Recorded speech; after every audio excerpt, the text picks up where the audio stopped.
Hello friends. आज हम discuss करेंगे विक्टोरियन एज के बारे में। विक्टोरियन एज के ऊपर ही पहले दो वीडियोस मैं पहले ही अपलोड कर चुकी हूँ हमारे यूट्यूब चैनल के ऊपर। तो विक्टोरियन एज के रिलेटेड जितने भी इम्पॉर्टेंट इवेंट्स हैं, फैक्ट्स हैं, वो सारे हम इस वीडियो में कंप्लीट कर लेंगे। ओके, तो शुरू करते हैं विक्टोरियन एज के बारे में। इस वीडियो में हम देखेंगे विक्टोरियन एज के प्रोज को देखेंगे। तो इस एज में जो प्रोज है वो बहुत ज़्यादा चेंज हो गया था। रीज़न क्या था इसके पीछे? अगर हम रोमांटिक पीरियड को देखें, उसके प्रोज को देखें, the rise of the personal essays. तो रोमांटिक एज में तो पर्सनल ऐसे का शुरुआत हो गई थी। सम कैटालिस्ट, जो कैटालिस्ट क्या होते हैं, जो चेंज लेके आते हैं। क्या क्या चेंज लेके आए थे इस विक्टोरियन एज में? वो है साइंस आ गई थी, democracy, religious and moral unrest, theory of Darwin. ये सारे रीज़न हैं जिसकी वजह से प्रोज में भी हमें चेंज देखने को मिलता है। और जर्नल फीचर की अगर बात करूँ मैं इस एज के प्रोज की, तो सोशल कमेंट्रीज के ऊपर प्रोज लिखा जाता था। जैसे पॉलिटिक्स के ऊपर, social and environment, historical tract were common, ये सारे टॉपिक्स के ऊपर लिखा जाता था। Polemical writings on social issues, for example problem of working class की प्रॉब्लम के ऊपर वर्क्स लिखे जाते थे, प्रोज वर्क लिखा जाता था। Writing about art and architecture के ऊपर भी वर्क लिखे जा रहे थे विक्टोरियन एज में, और प्रोज जॉनरा में लिखा जा रहा था वर्क। अब हम बात करेंगे फेमस विक्टोरियन एज के प्रोज राइटर थॉमस बेबिंगटन मैकाउले, जो इनका बर्थ 1800 में हुआ और 1859 में उनकी डेथ हुई। He started his career by writing an ऐसे ऑन मिल्टन। उन्होंने अपना जो करियर है वो शुरू किया था, उनका फर्स्ट वर्क है ऐसे ऑन मिल्टन, ये उनका फर्स्ट वर्क है। और ये वर्क उन्होंने पब्लिश करवाया था एडिनबर्ग रिव्यू में, जो एक मैगजीन है, बहुत फेमस मैगजीन है। 1825 में उन्होंने इसको पब्लिश करवाया था, ऐसे ऑन मिल्टन को। He was the legal adviser to a supreme council in India. तो थॉमस बेबिंगटन मैकाउले ये सुप्रीम काउंसिल भी रहे हैं इंडिया में। सुप्रीम काउंसिल इन इंडिया में एडवाइज़र का काम भी किया है 1834 टू 1838, यानी कि एज अ एडवाइज़र भी इन्होंने काम किया है। उन्होंने मैकाउलेज मिंट बहुत इम्पॉर्टेंट है। अगर आप कोई भी टीचिंग एग्ज़ाम दोगे तो उसमें ये पूछा जा सकता है मैकाउलेज मिंट के बारे में, जो 1835 में आए हैं। और मैकाउलेज के जो जो इन्होंने व्यूज़ दिए हैं, इसीलिए जो कानून था, एक्ट था, उसी के कारण जो चेंज हुए हैं हमारी इंडियन एजुकेशन में, इस मैकाउले मिंट के कारण हुआ क्या? तो इंग्लिश लैंग्वेज को फ्लरिश किया गया इंडिया में। तो ये मैकाउले की ही एडवाइस थी, मैकाउले की एडवाइस से ही ये इंग्लिश लैंग्वेज फ्लरिश होती है इंडिया में। दैट्स वाई इसको मैकाउलेज मिंट बोला जाता है। और 1835 में ये मैकाउलेज मिंट प्रोड्यूस किया जाते हैं, ये एक्ट पास होता है, वी कैन से। अगर इनके वर्क्स की बात करें, थॉमस बेबिंगटन मैकाउले की history of England from the accession of James second, ये इनका हिस्टोरिकल वर्क है। 2 वॉल्यूम में इन्होंने पब्लिश करवाया था, 2 वॉल्यूम्स में ही 1848 में। देन इसके टोटल वैसे 5 वॉल्यूम्स हैं। By his work we know his nature, इनके नेचर के बारे में हम इनके इस वर्क से पता लगा सकते हैं। इसके वर्क में हमें बहुत सारे फॉल्ट्स देखने को मिलते हैं, जैसे कि whimsical, capricious, irritating discursiveness, dogmatic temper and aggressive manners. He has a good command on language. मगर चाहे इनका जो नेचर था वो बहुत एसेंट्रिक टाइप ऑफ पर्सनैलिटी थी, मगर इनका बहुत अच्छी कमांड थी लैंग्वेज के ऊपर। इसीलिए ये मैकाउलेज मिंट भी इन्हीं की देन है और इंग्लिश को फ्लरिश करने में इंडिया में इन्हीं के बदौलत इंडिया में इतनी ज़्यादा इंग्लिश लैंग्वेज की फ्लरिशमेंट हुई। आगे बात करेंगे थॉमस कार्लियल के बारे में। 1795 में इनका बर्थ हुआ और 1881 में थॉमस कार्लियल की डेथ हो जाती है। He was a British historian, satirical writer, essayist, translator and philosopher. Mathematician and teacher also. ये मतलब क्या क्या करते थे, हिस्ट्री भी लिखी इन्होंने, एज अ सटायरिस्ट यानी कि सटायरिकल वर्क लिखते थे ये, एसेस भी लिखी हैं, ट्रांसलेशन भी की है, एज अ फिलोसोफर भी इन्होंने वर्क्स प्रोड्यूस किया है, mathematician and as a teacher भी इन्होंने वर्क किया है। इनके फेमस वर्क हैं the life of Friedrich Schiller 1825 में इनका ये वर्क आया। Then the French revolution 1837। Charles Dickens also like this work. जो चार्ल्स डिकिंस है very famous novelist of Victorian age, इन्होंने भी इस वर्क को बहुत ज़्यादा पसंद किया था। Dickens got inspiration to write a tale of two city from this work. जो चार्ल्स डिकिन का वेरी फेमस नॉवल है a tale of two city, ये वर्क उन्होंने द फ्रेंच रेवोल्यूशन वर्क से इन्फ्लुएंस होकर लिखा था। The French revolution Thomas Carlyle का ही वर्क है। सार्टर दी सार्टस 1834 में इनका ये वर्क आता है, that is a philosophical novel. ये एक फिलोसफिकल नॉवल है। First published as a serial in a Fraser's magazines in November 1833 and August 1834। पहले ये जो वर्क है रिसार्टर्स, ये जो वर्क है पहले ये सीरियल में पब्लिश होता है। ये वर्क नवंबर 1833 से लेकर इन्होंने अगस्त 1834 तक एज अ सीरियल यानी कि अलग अलग पार्ट्स में इनको पब्लिश करवाते थे इस वर्क को। He gave Carlyle circle to mathematics. हमने बात की थी ना कि ये एक मैथमेटिशियन भी थे, तो इन्होंने मैथ्स में सर्कल ऑफ कार्लियल भी नाम से एक सर्कल है, वो इन्हीं के नाम के ऊपर रखा गया है because his contribution in mathematics. In 1845 the letters and speeches of Oliver Cromwell, तो इन्होंने 1845 में letter and speeches of Oliver Cromwell को लिखा। और Carlyle didn't like science development and democracy. जैसे मैंने पहले भी एक वीडियो में बताया है कि बहुत से राइटर ऐसे थे कि जो विक्टोरियन एज में जो डेवलपमेंट हो रही थी, बहुत से राइटर्स तो ऐसे थे जो उसकी सपोर्ट करते थे इस डेवलपमेंट की, मगर बहुत से जो ट्रेडिशन को ही बेहतर मानते थे रादर देन दिस डेवलपमेंट। तो ये भी बिल्कुल भी साइंस की जो डेवलपमेंट हुई थी और डेमोक्रेसी को बिल्कुल भी पसंद नहीं करते थे कार्लियल। अब बात करेंगे जॉन रस्किन के बारे में। 1819 में इनका बर्थ हुआ और 1900 में इनकी डेथ हुई जॉन रस्किन की।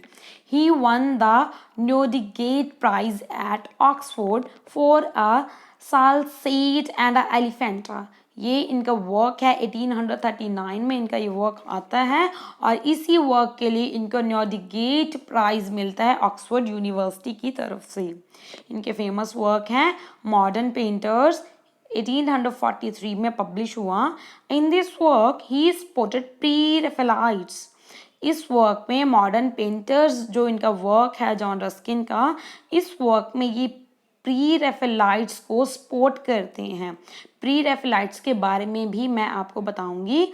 सेवन लैम्प्स ऑफ आर्किटेक्ट, ये इनका फेमस वर्क है।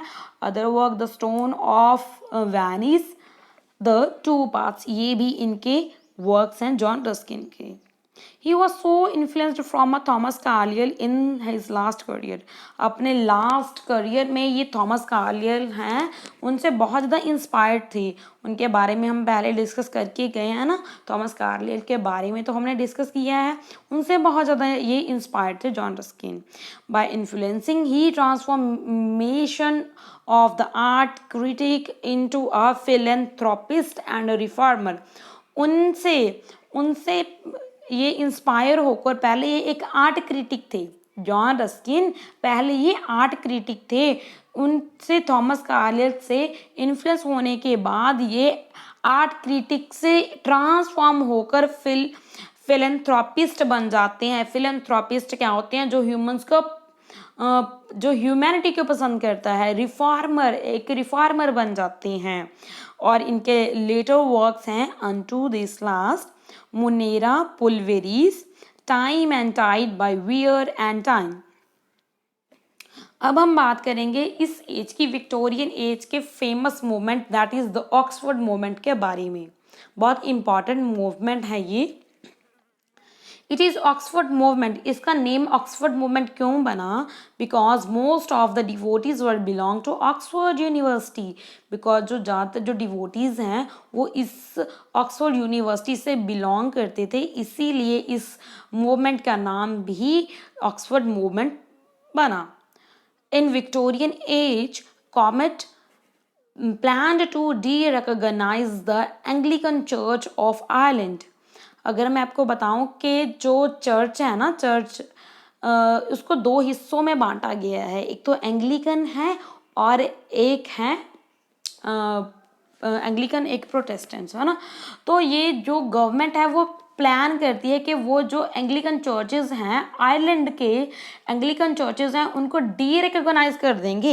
ये प्लान था विक्टोरियन एज की गवर्नमेंट का। ओके, तो जॉन केबल है ना, जो वो अपने सरमन, वो सरमन देते हैं नेशनल अपोस्टेसी, जो 1833 में आता है। वो अपने इस वर्क में गवर्नमेंट के ऊपर अटैक करते हैं इस प्लान के कारण। जो उनका प्लान था ना कि वो डी रिकॉग्नाइज करेंगे एंग्लिकन चर्च को आयरलैंड के, तो इसी प्लान के ऊपर उन्होंने अटैक किया है नेशनल अपोस्टेसी वर्क में जॉन केबल ने। Okay, John cable was also leader of this movement. वो भी इस ऑक्सफोर्ड मूवमेंट के लीडर होते हैं। तो एंग्लिकन चर्च क्या है जी? One group of people of Christian religion. मैंने बताया था ना कि जो क्रिश्चियन रिलीजन है उसमें दो ग्रुप में बांटा गया है, दो ग्रुप में लोग बटे हुए हैं, दो ग्रुप्स हैं। तो उनमें से कि वन ग्रुप है एंग्लिकन चर्च। तो एंग्लिकन्स के बिलीव्स क्या हैं? उनके बिलीव्स क्या हैं? They will follow only Bible. तो उनका ये विश्वास है, वो चाहते हैं, वो बोलते हैं कि हम सिर्फ बाइबल को ही फॉलो करेंगे, ट्रेडिशन को फॉलो करेंगे, जो न्यू चेंजेस आ रहे हैं उनको वो फॉलो नहीं करेंगे। Did not accept any change in the Christianity. जैसे पहले थी जीसस क्राइस्ट के समय में क्रिश्चियनिटी, वैसे ही वो एक्सेप्ट करेंगे, कोई भी चेंज ये फॉलो नहीं करेंगे। But government was did not favour this their believe. मगर जो सरकार है वो इसको इनके बिलीव को नहीं, उनके फेवर में नहीं थी।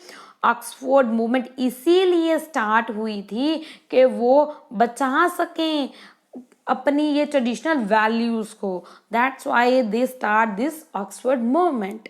अपने ये जो ट्रेडिशनल वैल्यूज़ हैं क्रिश्चियन रिलीजन में पर्टिकुलरली, उसको ये सेव करना चाहते थे। That's why they started this Oxford movement.